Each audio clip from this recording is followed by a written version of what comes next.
لفظوں کا سفر، بال بال موتی پروئے گئے ہیں۔ جی ہماری زبان کی یہی شان ہے۔ ایک بار پھر ایک چھوٹا سا سہ حروفی لفظ ہمارے سامنے ہے۔ ایک بار پھر ایک چھوٹے سے لفظ میں ہزار معنی چھپے ہیں۔ مجھے یقین ہے یہ خوبی کسی دوسری زبان میں نہیں، کیونکہ دوسری زبانیں درجنوں زبانوں کی آمیزش سے نہیں بنی ہیں۔ ہمارا آج کا لفظ ہے بال۔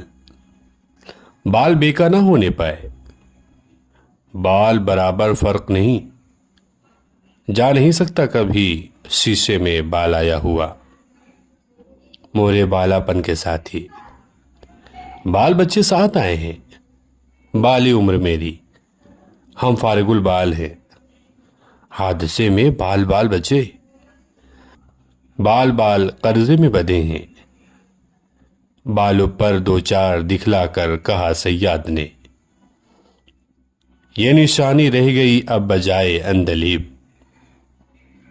مثالیں بہت ہو گئیں، اب آپ اپنے ذخیرے الفاظ ٹٹولیے اور ایسے جملے بنائیے جن میں لفظ بال معنی بدل بدل کر آتا ہو۔ ہم بھی تو دیکھیں۔ رضا علی عابدی۔